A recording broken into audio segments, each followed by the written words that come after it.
Decibella and her 6-inch voice. My name is Isabella, but sometimes people call me Decibella, and I have no idea why. I like the name Isabella much better. I'm done with my test.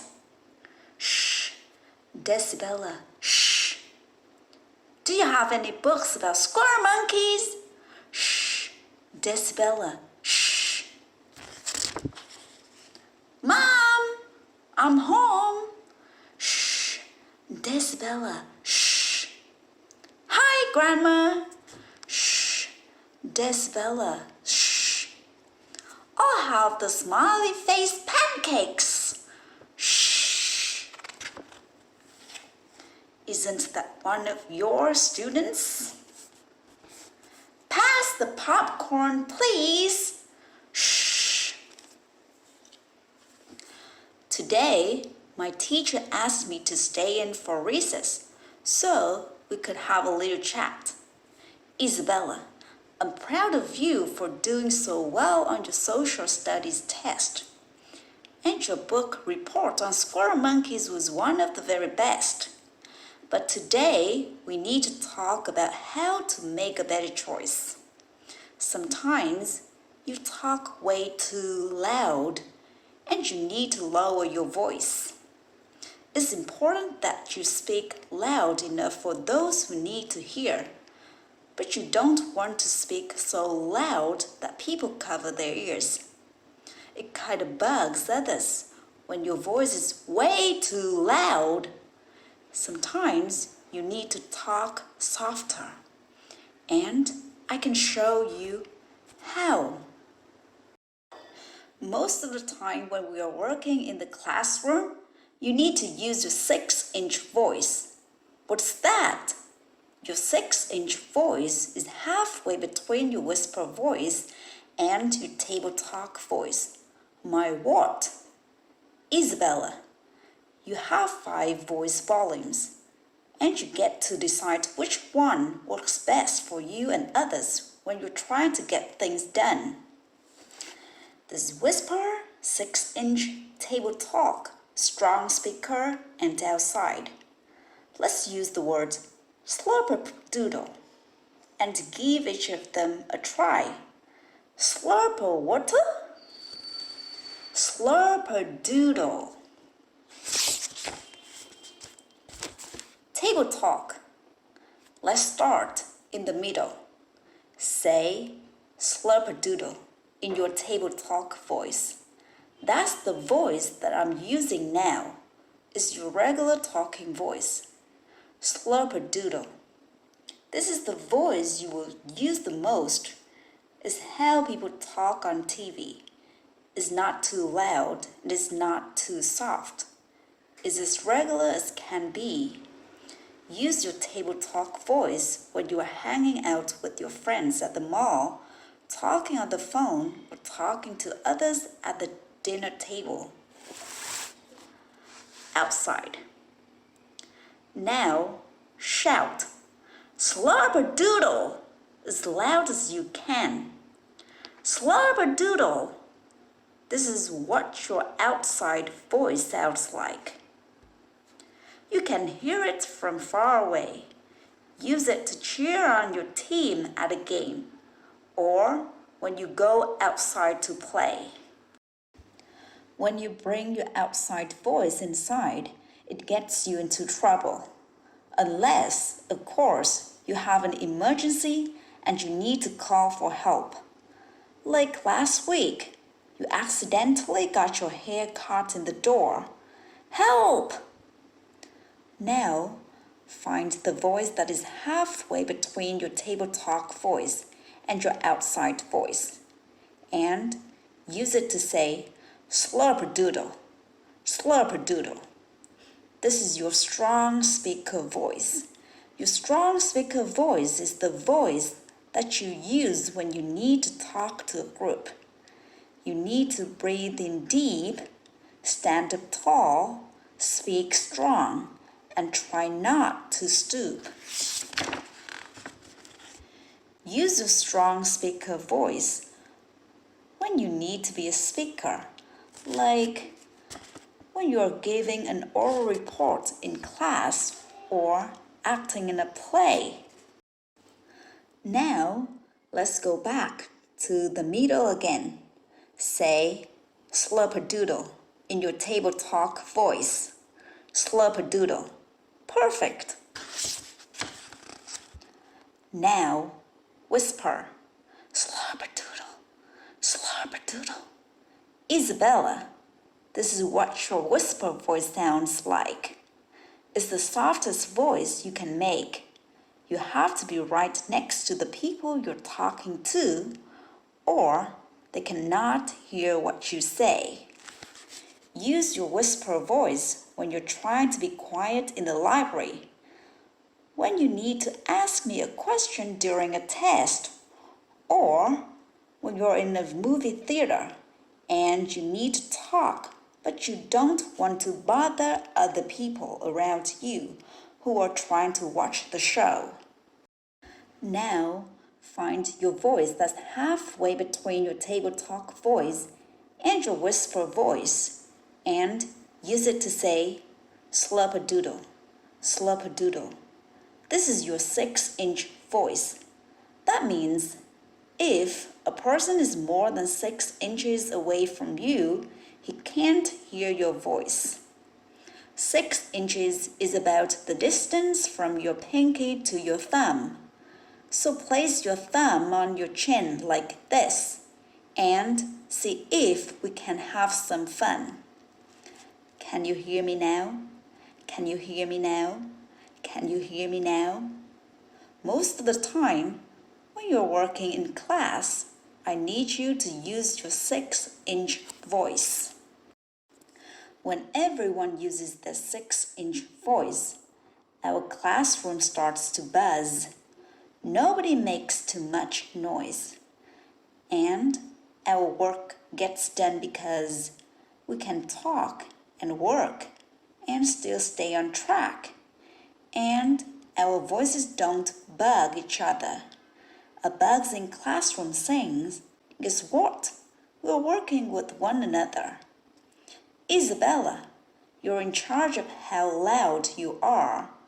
You get to control your own voice. And now that you are a voice volume expert, I know you can make the right choice. Whisper, 6-inch, table talk, strong speaker, outside. I'm done with my assignment. Thank you, Isabella, for using 6-inch voice while we are working in the classroom. Do you have any books about 3-toed sloths? Thank you, Isabella, for using your whisper voice in the library.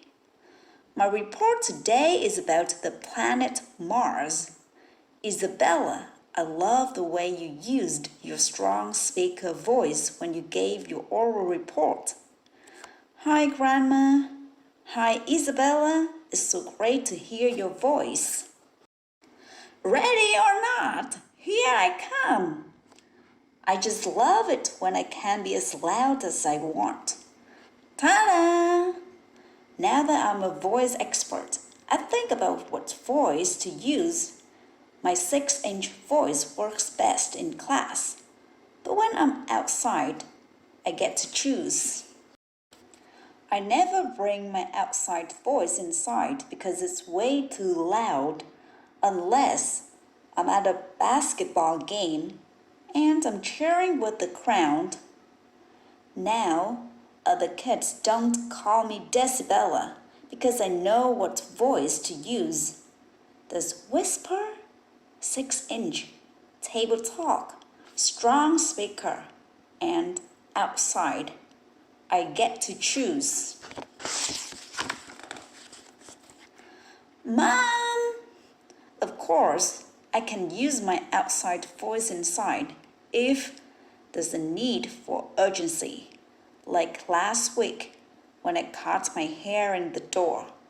Now that was a true emergency. Tips for parents and educators. Some kids seem to have only two volumes, loud and louder. Parents and educators are in charge of teaching kids proper voice volume. But there are some things that must be understood in order to make that teaching as effective as possible. If a child speaks too loudly, it is important to identify the reasons why. Children who suffer from hearing impairments often speak louder in order to hear themselves. It is important to consult a physician in order to rule this out and/or seek treatment. Some kids who feel ignored when speaking will increase their voice volume to get attention. Some kids need to be the center of attention, so they talk loudly. Some kids become louder when they are tired or hungry, or when other physical needs are not being met. Some kids are just naturally loud. Whatever the reason, it is important to remember that each child is unique and may require individual attention when teaching proper voice volume. Here are a few strategies that can help. 1. Teach and model the 5 voice volumes: whisper, 6-inch, table talk, strong speaker, and outside, and to practice each level at appropriate places, such as in the yard, at the library, in the lunch time, and in the car. 2. Offer small rewards when kids use the right voice volume at the right time. 3. When a child is speaking loudly for attention, show that you hear what is being said by establishing eye contact and quietly restarting the words back to her without getting angry. 4. Whisper. Whispering will get kids' attention because it makes them curious. Kids always want to know if there's a secret. Whispering will get a child's attention much more effectively than yelling. 5. If a child often tries to be the center of attention by speaking loudly, he may have strong character and leadership abilities that need to be channeled and developed as strengths. 6. Prepare ahead of time. Kids will often get louder when they are bored. If you are planning to take a long car ride, go to the library, or dine at a restaurant, take along a few activities, games, or snacks. 7. Use a voice meter. Kids sometimes have to see how loud they are in order to hear how loud they are. 8. Offer outlets where kids can be loud. Make sure you give kids the opportunity to be as loud as they want and need to be at times throughout the day. Kids are full of energy, and they need to be able to release that energy. Teaching kids to do this at the right times and places requires that you provide those times and places. 9. Promote proper nutrition and use calming bedtime routines. 10. Remember, all children are unique, and some kids are naturally louder than others. What works for one child may not work for every child. So, be willing to try different strategies. 11. It is important to remember that using appropriate voice volume is a learned behavior. The most effective way to teach proper voice volume is to model it effectively and consistently. Spunky, spirited Isabella is always shouting out her every thought, idea, and feeling. She loves using her loud voice so much. Everyone calls her Decibella, but that's not a nickname to brag about. Isabella's so loud she interrupts class and irritates others. She doesn't know how or when to use a softer, quieter voice until her teacher introduces the 5 volumes of voice: 6-inch, whisper, table talk, strong speaker, and outside. Learning how and when to use each voice is made a lot more fun when Isabella is told to practice by saying aloud the word slurperdoodle.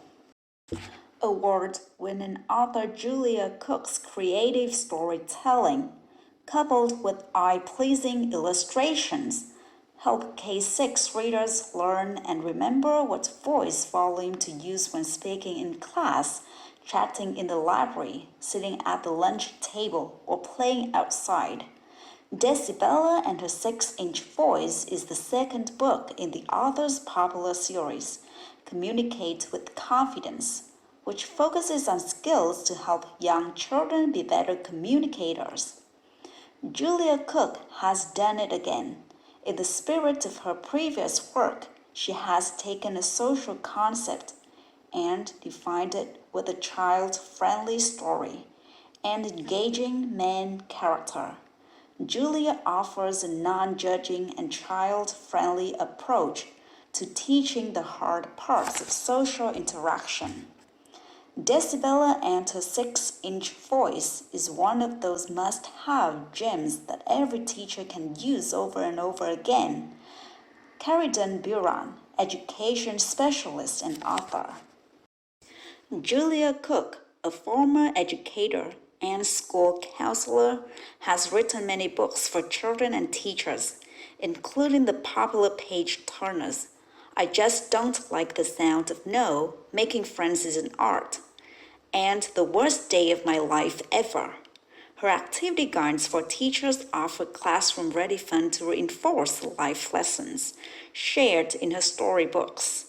Among her many awards, Julia has received the Association for Educational Publishers Distinguished Achievement Award, and her books have been honored by the National Parenting Center and Mom's Choice Awards.